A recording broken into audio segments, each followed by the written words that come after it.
Hey, mamas. Well, there's a first for everything. I've been called lots of things, but when this mother recounted how talking to me was like talking to the Nintendo character Super Mario, getting infused with superpowers in each session, I had a good laugh. But video game characters aside, that's what healing looks and feels like. A jolt of mojo, a reawakening, and becoming. Yes, you can heal while divorcing and navigating the tough stuff. Re-listening to this interview brought me right back to the first day Shari and I ever spoke when she called me from her car a nervous wreck, like so many mothers who are beginning this divorce process and don't know what step to take next, who to trust, how to get out. But it also made me re-celebrate the distance we went together with our coaching and all the transformation that ensued in her life, her kids' lives, and her future. If you're divorce curious or in the messiness of it all, not feeling confident about where things are going, if you're trying to figure out how to sneak away and hide in your car so you can find some privacy, I want you to lean in. Shari's generosity of spirit is palpable. With humor and self-reflection, she keeps it real and invites you into her journey so that you know it's available to you too. She pulls back the covers and exposes the raw places. She shares how she was unhappy and didn't feel like she was being a good mom. How she felt pressured by the opinions of others, even religious dogma and divorce stereotypes. How she sorted through the noise, learned to set healthy boundaries, advocate for self, and take action. How she moved through feelings, grief, and learned to trust herself again. How she created structure and safety for her kids and transitioned to a new home. How she went from suffocating in an unhealthy marriage to reconnecting to her intuition. And how she reclaimed her life, rebuilt home, and crossed the finish line. All this and so much more. Mama to mama, this too is waiting for you. Bottom line, even if there was a long runway to here, you can take big steps in short time that will change everything. The women who invest in themselves move the needle in their divorces and lives. And as Shari said, as a result of this journey, I've evolved as a mother.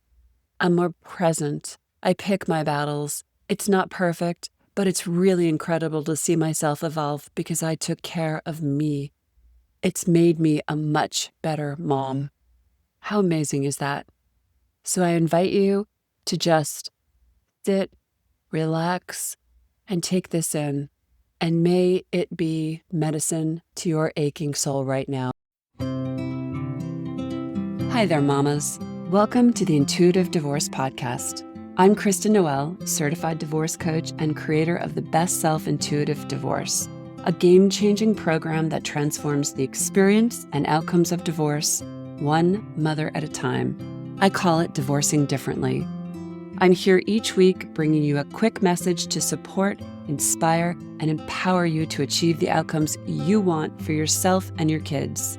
So let's dive into today's episode. Hi, Shari. I am so happy to have the opportunity to sit down with you today and to share your story through divorce. Thanks so much for being here. But let me begin with a proper introduction. This beautiful mama is a mother of two, a marketing consultant, and a heartfelt problem solver. She's also a seeker. In fact, we've shared many books, podcasts, thoughts, and ideas throughout our time working together. And I have to say, her wit, smile, and sense of humor is contagious. It's been good medicine along the way. But a stark contrast to that, I can't help but remember the very first day we spoke. You logged on to our first session from your car, I which did. I often refer to as the mobile office's mama's escape to. You were frazzled, scared, uncertain, and teary. And you were also feeling like you were suffocating. And the pain was palpable and something that I see in so many of the women I work with. However, when I see a mama call in from her car, I know she's ready to heal and divorce differently. She's ready to move the needle. And sometimes we need to get creative in taking a stand for ourselves and our privacy. And it takes guts to take steps into the unknown. And you, my dear, are a very powerful example of this, which is why I'm so excited to share a bit of your journey. And I know that your story and your wisdom will speak to the heart of another mama who may be feeling the same way you once did. because, spoiler alert, Shari's life has moved in big ways in short time. So let's dive in. But first, let's wind it back a moment and keep it real by starting with the condition you were in when we first met. Could you paint that picture for us and maybe share a little bit about what it felt like to reach out for help, how you had to escape the house to have our sessions, how you couldn't breathe, how you Yes. wanted out so desperately but didn't know where to start? Yes. And just to start too, because you said it all happened in a very fast time and a lot of my story did, but the fact of the matter is it had been festering in my stomach physically for a very long time. And I had been grappling with this should I, shouldn't I for a very long time. But it was pivotal exactly a year ago. And I know this because a year ago, April, I took a cruise. And last week I went on a similar cruise to the same destination, and I've had a vivid memory of what happened a year back at that same destination. And I came back from that cruise and I called my cousin and one of my best friends in my life. And I said to her, I know what's in my heart. And I hadn't had the courage to say, I know I need this. I knew, but it's like your mind and body need to connect. And I knew, and I said to her, you cannot let me not make this decision. I needed that accountability. And from there, that's when the wheel started turning. And that's when I started researching women's abuse resources and I started researching support. And I just found you. And it was like, I mean, truly an angel, like a blessing, but it's been really incredible. You know what? Thank you for bringing that point in, though, because I have, oh, well, aside from the kind words, and I've loved working with you, but thank you for bringing the point in about how there's such a story that happens in the background. And it does, especially for a mama who's like, I can fix it. I can muscle through this. I can make it work. I can, change this. There's always a long runway, right? Absolutely. To Yeah. the divorce. But when something finally clicks, Yeah. it clicks. And Yeah. and I think it's actually really powerful bringing in this, being someplace that you were a year ago and kind of recognizing it's like, okay, same but not same. Yep. Like I don't want to repeat this. I don't want to keep Yes. repeating this, right? Exactly. You start to realize the cycle, and I think of it as like bubbles, like right, like a boiling pot, like little bubble here, little bubble here. And as the last, year or so has gone on, those bubbles present themselves to me. They remember when I had that thought, and it's almost like out of body. Like remember when that woman had that thought, and that woman was me all along. But I wasn't ready yet. I wasn't there yet. And when I arrived, I am a very action-oriented person. You probably know this. If I want a new job, I go get it. If I want something, I go get it. And to be able to like not have that power inside me and then to find it was amazing. And I used to say, Kristen, talking to you was like Super Mario when I got the like when like he gets the like superpower. That's how I would feel because it would be like this burst of empowerment. Like you got this, you can do this. It's not going to be easy, but you can. But also you were so ready to receive. And this also is another really good point about how women can be so successful in all these other buckets. They can go out there and I am woman, hear me roar. I can bring home the bacon. I can fry it up in a pan. I can take care of the kids. I can get them to soccer. I can run a company. I can do whatever. Advocate for myself. Uh-oh, what's I don't know how. that? Yep. Right? Yep. That brings me to my next question, which is that not unlike many others who initiate divorce, you were feeling guilt and receiving a lot of pressure and judgment from family and your religious community. And this Mhm. is something that I see over and over and over. So, without telling their story, because it's not about anybody else's story, Mhm. how do you navigate that pressure for yourself? I guess another way of saying this would be like, how do you live life for you and make peace with it? And what would you say to another mama who may be feeling similar pressure from family or from her religious community? Yeah. And I did have a lot of that kind of swayed in either side. My family has been amazing and very supportive along the way, but there is certainly a stigma assigned to what, the dream is of that marriage, that wedding and that marriage and children and all that. And the fact that you're kind of breaking that up and what do I do with that? And where do I put those memories? Like how do I file all of this away in terms of the memories and the grief. And I will say one of my very dear friends is has actually lost her husband and is very focused on grief. And her guidance has been incredible because you do need to think of the process as a loss and understanding you are going through those phases of grief and everyone goes through them differently. For me, I think the hardest and maybe the most kind of like, oh gosh, reaction I would get was when someone asked me, what about the children? That Mhm. was the hardest because I want nothing more for my children than to have an incredible life, however that shows up for them. But I really got to the point where what I needed was actually more important than them at that moment because I knew that I needed to cross this bridge to be there for them. And what I was experiencing, and this one really drove home, but what I was experiencing, if I was a mother experiencing that for my daughter, and I have a daughter, she's 9, how would I feel? And that was really helpful in the kids are going to be okay. I need to do this for me. And it's been a process, right? But, at the end of the day, when someone would ask me, what about the kids? It's not that I would say I don't care because obviously I did, but I would say I need to do this for me. That is huge. And okay, that was like the next thing I was going to go into because I know that you were so concerned about the kids. But this is the music to my ears. And I really want to go back to this and I really want to hammer this in because for so many women, it feels selfish. Like I've got to make sure that the kids are okay. I've got to make sure that I've talked to my lawyer. I got to make sure that all these other pieces and parts are in place. The bottom line is, and this is something that you and I just drove home many, many times over. If you're okay, they're going to Yes. be okay. Yes. If you're okay, the divorce is going to be okay. Yes. And but the problem is, how do I make sure, how do I lean in and how do I make sure that I'm okay? So like maybe just talk about that, like, because that didn't come naturally at first, right? So what kind of like shifts did you make by giving yourself permission, like leaning in and saying, you know what, I do have to take care of myself because I'm the mothership, you know? Yes. It's been such a crazy transformation, like one I can't even believe, but it's true. If I look back, I was a bit of a mess of a mom. I had terrible mom rage. Everything frustrated me. I was constantly stressed out. And, anecdotally, I have Crohn's disease, and I truly believe it exacerbated it, all the stress and all of the whole situation. And so I truly wasn't being a great mom.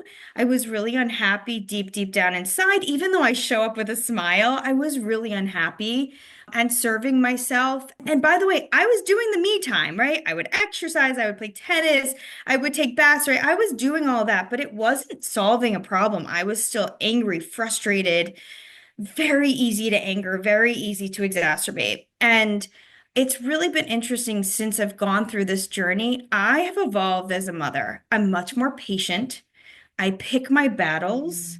It's not perfect. I am not perfect. I still have my moments, but it's really been incredible to see myself evolve because I truly took care of me and not just with a bath or an exercise or a Right. trip to the shop or a shower alone, right? I Right. truly took care of me and like what was really haunting me inside.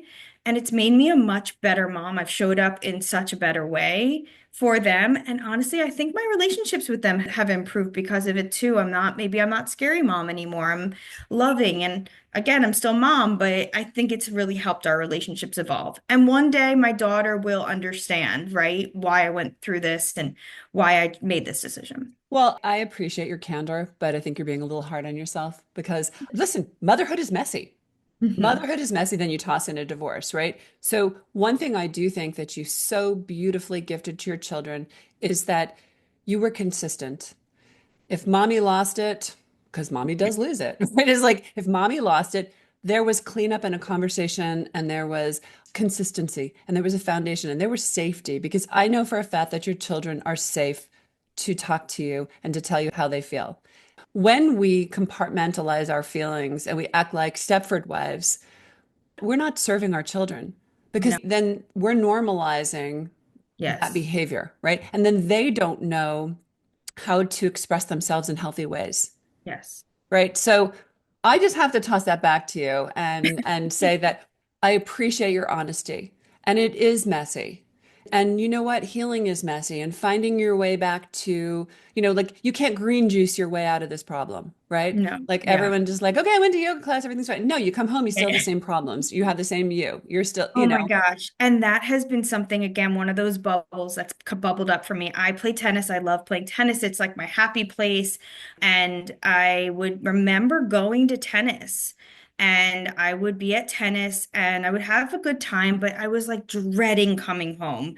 And as soon as I got, done with my tennis lesson, I would have a text on my phone, where are you? What time are you coming home? Or before I left, what time are you going to be back?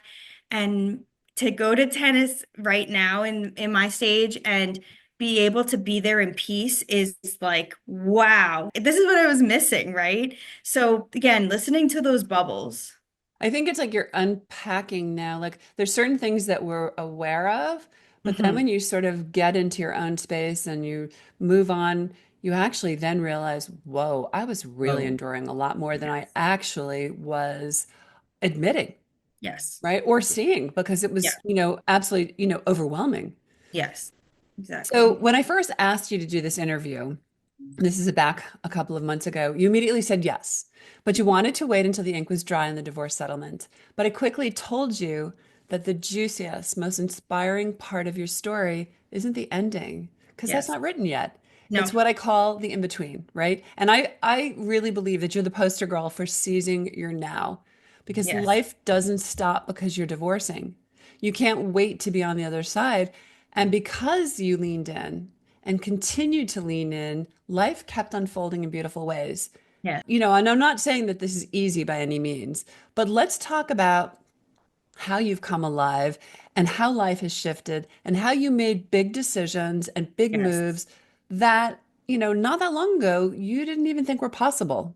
Yes, I'm in a very different place from this time last year. So I had a spiritual advisor, my rabbi, tell me essentially like you're actually doing a disservice staying in the house. And to be very honest, I was very trapped in that house emotionally.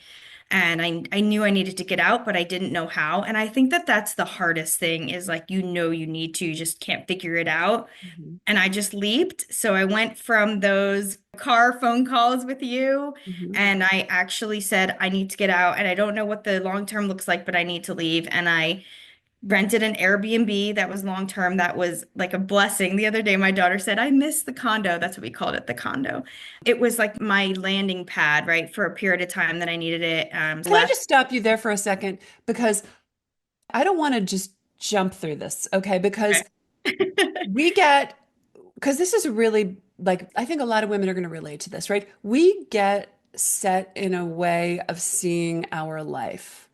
Yep. Well, we're in this house and I can't move until we get Oh, divorced, yeah. until we figure everything out, until we have a settlement, until whatever. But it's like Oh, yeah. I'd like you to explain like what that was for you. But it's like Oh, yeah. as soon as we kind of like stop and say like, let me look at this differently. Like, how did you look at it differently? How did you finally see that, okay, maybe this isn't what I thought it was going to look like, but I'm going to do something and I'm not going to wait. Yeah. I think to a certain extent, I powered through and I closed my eyes and left, knowing again, listening to my heart and knowing it was the right thing. Hmm. And as you're going through something like this, like these fireballs are coming at you from all sides, right? And you're kind of just getting them as they come, right? Like, I know this is going to be hard for my kids. I know this is going to be hard for my husband. I know this is going to be hard for my community. I know this is going to be, but I need to do it. Hmm. And I literally remember pressing the button on that Airbnb and just being like, all right, I'm doing this.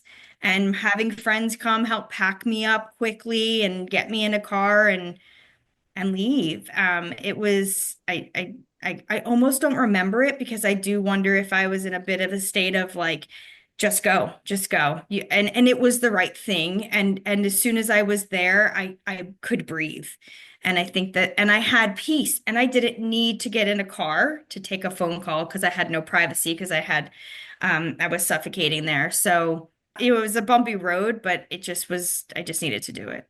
Like ripping a band-aid off. Well, and also another place I think we get stuck sometimes is we think like, well, what about the kids? What about their bedrooms? What about their Yes. stuff? All What the about what about. they're moving from a big house to a little condo. And I was Yes. like, we talk about this all the time. It's like kids don't care about the stuff. They don't care Yeah. about the big house. They care about how they're going to feel, Yes. how they're going to feel in this space, and how you feel in that space is going to directly impact how they feel, right?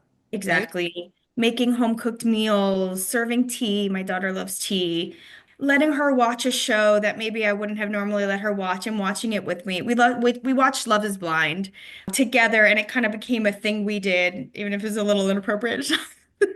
But having peace of mind, letting them know they were going to get to school on time because that was a concern of theirs. We were a little further from school. And just like leading, being their leader. I've actually recently heard a piece from Dr. Becky on leadership and how children need to be led and have that confidence that someone's leading them. And if you're not confident, and to be fair, like what I was saying before, you're not your best self, it's hard to lead the children. And so just being their leader and letting them see that you're okay. The beginning was not easy. My daughter was not a fan, but honestly, they adapted. And then she told me last week she missed it. So There you it go. There it you it go, right? it just it took a little time, but it was okay. And I do think the whole process, this is sort of what I said to myself about a month or two ago. Like I climbed this really big mountain, right? And like once you're at the top or you're nearing the top, you're like, oh my gosh, I'm done. I did it. You're like, now what? Now what? Now what? But there's other mountains, Right? right? So it's like every big decision you make, there's going to be more mountains. Know that. Hmm. So don't like let your expectations get the best of you and just know that and just, you got through that one, you're going to get through the next one and the next one and the next So one. that kind of rolls into what you and I were saying off camera before we got on this interview. You life goes on, and that doesn't mean that we're immune to problems. We don't just like get to graduate from things. But the key is once you begin to navigate things in a different way. For example, once you get through your divorce and you've divorced differently and you've leaned on your intuition and you have allowed yourself to take care of yourself, connected the dots, it's like you're going to pivot so much faster. Yes. Doesn't mean you're not going to have adversity. It just means you're going to Yes. pivot faster. It just means you're going to trust yourself and know that, like, yeah, this might be a leap of faith, but I've done hard things before, right? Yes. And going back to the kids, all your kids need is you. They need Hmm. your presence. So just when you're describing this condo, just the mere fact that there was like ceremony, let's make tea, let's cuddle and watch some TV. Like, they want you. They Hmm. want you. And when your nervous system relaxed, and you got back into your body and you could breathe and you were calmed down, that's what they wanted more of. Yes. And I will say it was like short term, long term too for me. So the short term was that those big decisions that really made a difference for me. Hmm. But the long term lesson that I have had to learn and am continuing to learn, and I probably will be for my whole life, is that of boundaries. And this is something you and I talked about on our first call. Hmm. I think that before this, I had zero boundaries. I didn't know what one was, and I'm a people pleaser. I didn't know how to draw a boundary without feeling bad or guilty I don't or want someone to be mad at me. uncomfortable. I don't I don't want want someone to be mad or not like me. I want to be Right. liked. And boundary setting has been very life-changing for me, and it is not easy, and I'm still learning it. And I would say I'm challenged with it on a daily basis at this point, with But setting you're not boundaries. alone in that. Okay. So boundaries Absolutely. they get a bad rap, right? Boundaries get a bad rap because really boundaries are steeped in self-love. When we come at it from a stance, it's not something against someone else or locking someone out. Mhm. It's Right, really basically what you're saying is right. I'm working really hard to take care of myself so I can be the best I can be in this world, so I can Yep, show up for the people that I love and for my community and whatever. But I'm also showing you, I'm giving you the roadmap of how to treat me, what I exactly. will and will not tolerate. So it's like Exactly. how we reframe it. We literally think of boundaries as like, uh-oh, I'm going to get in trouble. Mhm. But it actually creates so much calm.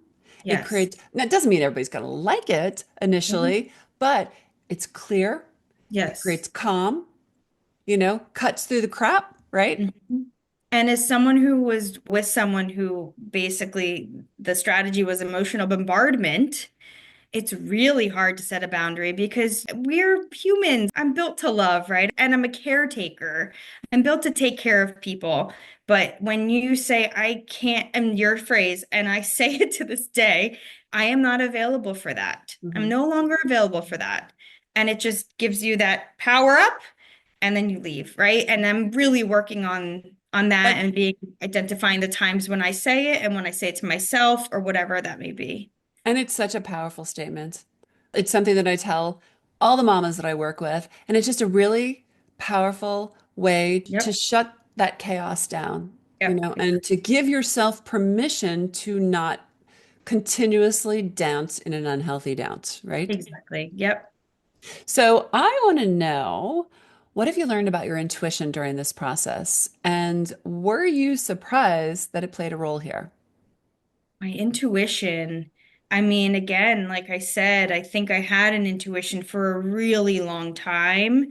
It wasn't that I didn't hear it. I didn't know what to do with it. I Mhm. truly didn't. And this has been, years and years of knowing it was there and even having conversations with people about it and having visiting it and revisiting it and then putting it away and then coming back. And I just didn't know where to place it. Like you said, you're in this life and this is your life and this is your house and this is your car and this is where you go every day, right? And how do you break that cycle is it's really a difficult thing. But when you come to that realization of listening to that intuition and trusting it and trusting that it will guide you, that's really when you can make some really big changes. And man, it's great when you do. Well, also you can run, but you can't hide. Like your intuition is working for you, not Yes. against you. But oftentimes we're afraid to face the truth. We're afraid to hear something that we just don't know what to do with it. Like your intuition is telling you, like, this danger, danger, this is Yeah. unhealthy, this is not good. Yeah. You can keep running in chaos, but Yes. like your intuition is there to support you and to Yes. nurture you and to guide you to like your highest self, right? Yep. That's the thing. It's like, so, and we're not taught Hmm. to like lean in. Okay, so what is this ailment? What's my body trying to say to me? Right. What's coming up? What am I meant to see here? What am I meant to learn? What am Yes. I supposed to do with this? How is this showing up for me? Yep. Right? And it's a learned skill similar to the boundaries. And I think very much intertwined with those boundaries, right? Is that Mhm. intuition, listening to yourself, listening to your head. And I think I told you at one point, I was like I had a second brain in my tummy. And when I started to just listen to my tummy, Mhm. it guided me. So there would be situations where I was like, okay, I really don't know what to do in this situation. All my friends and family would say, do this. My brain is telling me do this. What does my tummy say? Right? Like, or my like Mhm. my people pleaser brain is saying, do this. Mhm. What should I do? I really don't know. And I would just listen to my tummy. And sometimes I would go this direction and sometimes I would go this direction. But as long as I listened to my tummy, You I went the kind right of direction. I went the right direction. It was like Mhm. whatever it was for me, and it might not have been right for this group or this person, but just listening to your gut, This is literally. you embodying your wisdom. This is you embodying your innate wisdom and discernment, right? Yeah, It's just all right inside us. We need help. We need help. We need helpers. We need support. We yeah, need nurturing. But ultimately, we have to run it through one filter. And that yes, filter is, this is my life. yeah, Does this feel right to me? Does this feel right in my body, to my heart, to my yep, spirit, to my soul? Do I yep. want to live with this, right? Yep. And it grounds you because there have certainly been situations where I've made a decision and then it came back from people, oh, we saw you here. What were you doing there? And I thought, well, I made that decision. I listened to my gut and that's what I did. That was right for me in that moment. I don't know if you didn't agree with it, but that's what I did. Well, So, yeah. And the other thing is, I think the more you lean into that, the quicker you can make decisions. yes. And also, the quicker you can turn the noise of everyone else's opinions off. I'm not taking a poll on what I should be doing here for everything, Right. right? Right. Yes. And that is a really hard part of this. I've been so lucky and blessed to have an amazing family, like I mentioned, also a support network here. I live in Atlanta and I'm not native to Atlanta, so all of these people are friends I've met over the last 9 years, and Mhm. they've truly been my army. I mean, that day that I moved out, those women met in the morning and talked to me and said, "This is what you're going to do," and this is what, and got me in order, and it was incredible. but also, there's sometimes when I need to just listen to me and kind of say, "Hey guys, it's too much," or "Hey guys, that's not the guidance I need. I would love a little bit more of this," and maybe guide them in how they guide me. I feel Perfect. really, really fortunate to have had that army of people though. And once we begin to move through the world like this, we just build on it. And it just gets easier and easier to just say what needs to be said in a really grounded and loving and compassionate Yes. way, right? Yes. Because like I said, you can run, but you can't hide from your intuition. And if you try to wrestle it, it's going to come out eventually. And the way it might come out is sideways in regrettable words or whatever said. And so why not just start learning how to like lean in and listen to it? Yep, absolutely. And so how important was it for you to reach out for support? So important.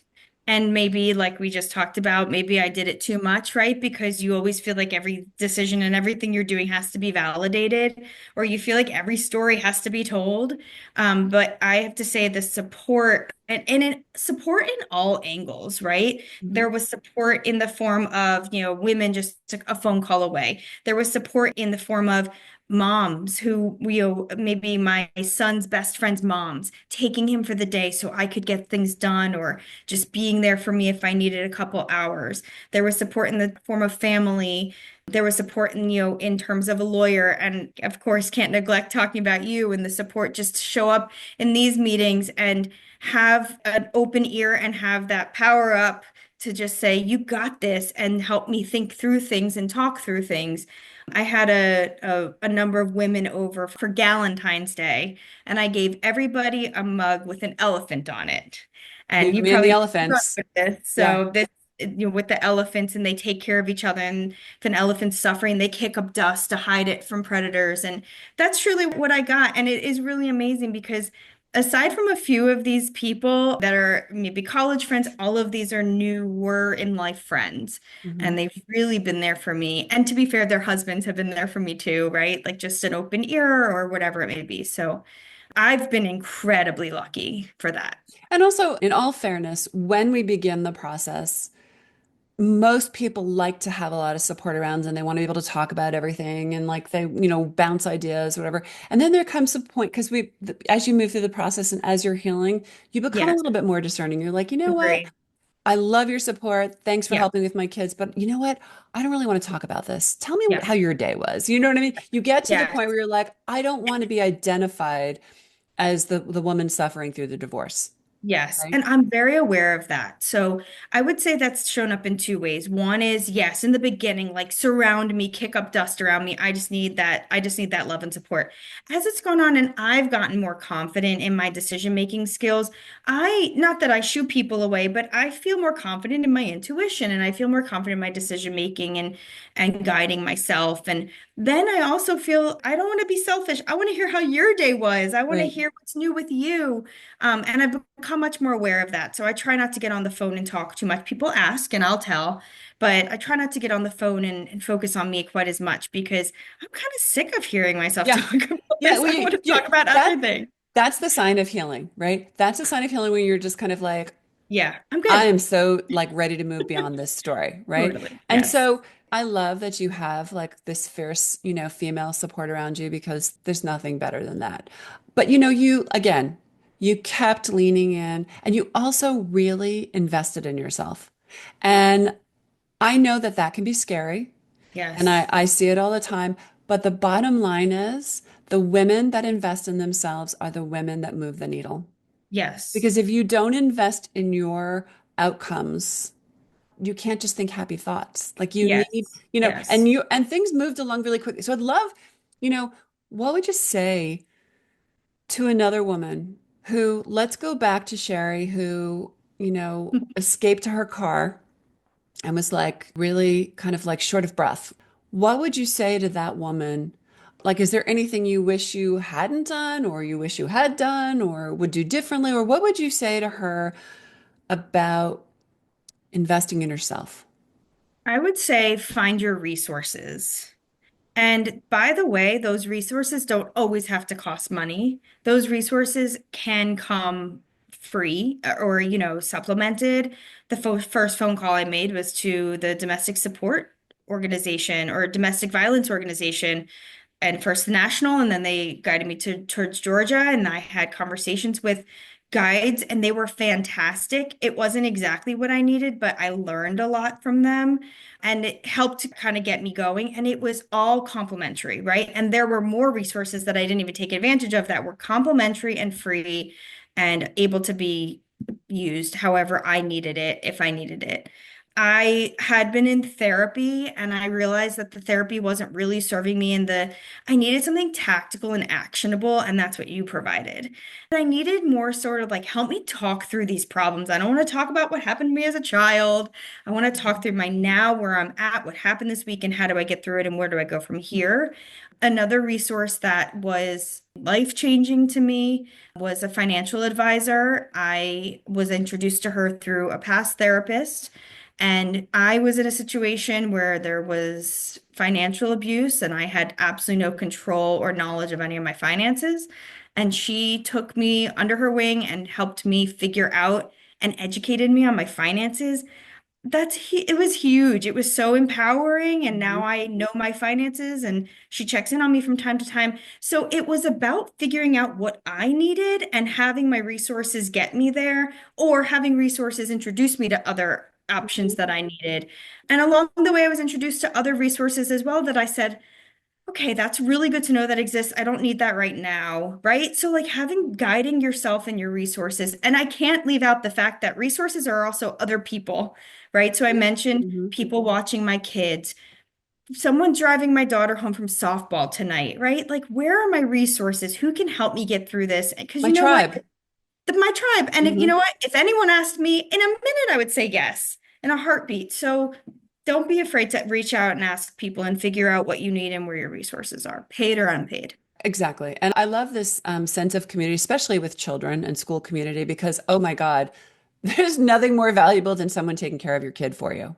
Yes. Knowing that your kid is happy and cared for and that you can like regroup a little bit, Yes. you know? I totally can see that there's going to be some woman in your community and you're just going to go wrap your like, she's probably in your school community or something. You're going to like go over, she's going to be going through a divorce, she's going to be falling apart. And you're going to like Oh wrap her, yeah. we're going to wrap your arm around her and be like, come over here, sister. I Yep. got you. I Already. got you, you know? Already. I know. That's the beautiful part of being able to see that reciprocity and that connection and how we can support and have this value add in our tribes, right? Yeah, but it's not coming to you.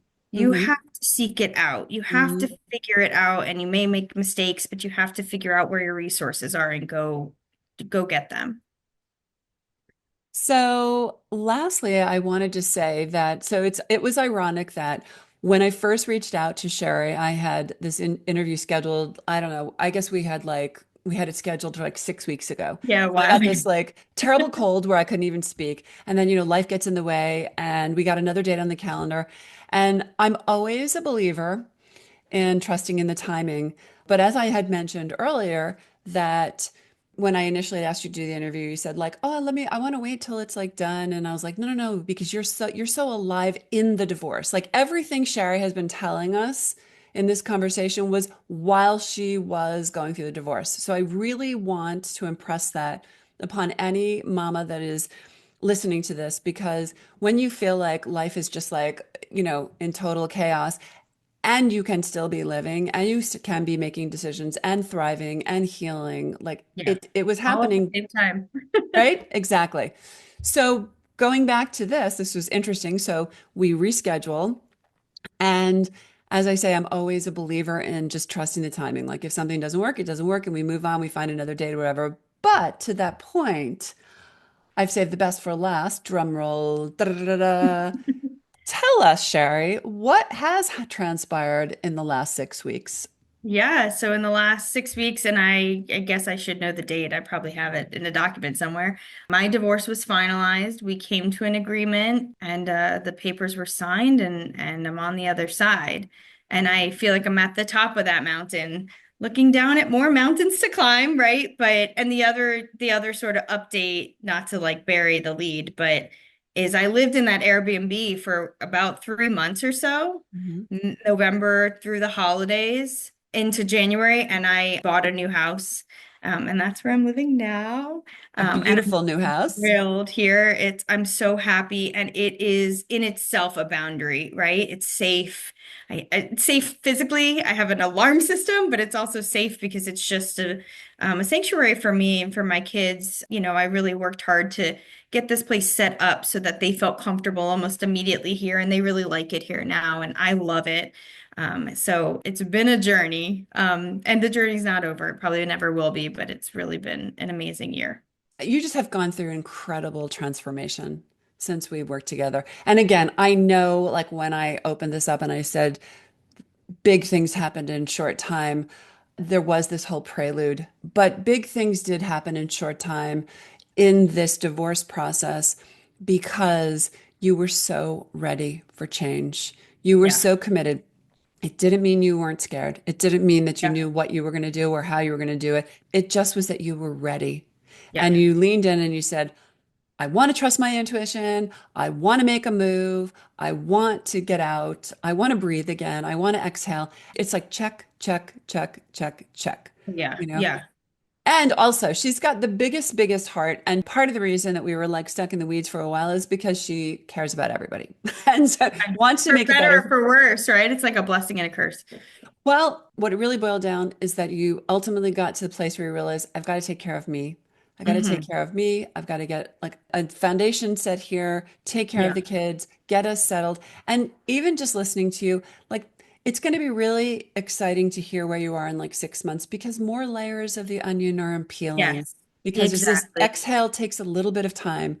Um, Yes, you have to think about it as like a stone, right? In the water, right? Over time, it's rocky and over time it smooths out. And I don't, and this might still have some ridges in it, but I do really truly believe. And I tell myself this all the time because I don't know that it's always easy to believe because as soon as they sign those papers, you want it to be over. Oh, I'm free. I'm over. I'm on the other side. But it's not like that. It's a process and it's just is okay, one day at a time. And the one thing that's going to heal this is time, and I just have to take time. And I have a playlist. My birthday's next week, and I have a playlist on Spotify of all my like power, music. And I called it 41 because that's how old I was when I made this decision and when I went through this. And here I comes love that. 42. So maybe I'll need a new playlist. Yeah, I love that. I love it. Well, first of all, you know I'm a big fan of movement in your body and dance parties with your kids. Also, it's kind of like, oh, we're having a crappy day. Let's go dance party. Like, let's move the energy. Let's shift this up. And like, Yeah. it's been a delight to be on this journey with you. And like I said, I'm so excited to see where it continues. But I know that this is going to be really inspiring for another mama who is trying to find a way to sneak into her car and have a Yep. call with me. Yep. And so thank you for sharing, your heart and your story with us, with the world. And like I said, I totally can see how you're going to be like wrapping that big arm of yours and that big heart of yours around another mama who needs you. Absolutely. Pay it forward. Definitely. Yeah. So thank you, Shari. I really appreciate it. Thank you So for happy to having have me. you here today. Thanks for listening to today's episode, but more importantly, for making this time for yourself. If you're a professional, independent mother facing off with divorce, struggling with your emotions, worried about your kids and your future, and want a better way to navigate it all, I've got 2 ways to completely change the trajectory of your divorce and your life starting today. The first is our free divorce workshop. In this training, you'll learn the 3 steps to get off the emotional roller coaster and take control of your divorce so you can save time, money, and heartache for you and your family. Simply go to intuitivedivorce.com/workshop. And the second way is to book a free strategy call with our team, where we'll dive into your situation, your struggles, what you really want, and outline a path to get you there. For a short video and the booking link, go to intuitivedivorce.com/call. Check it out, and I'll see you inside. Now I have a favor to ask you, Mama. If you enjoyed this conversation and were inspired in your own divorce, please subscribe to this podcast so you don't miss future juicy talks. And I'd be so grateful if you'd leave a review so together we can help other mamas walking in the same shoes.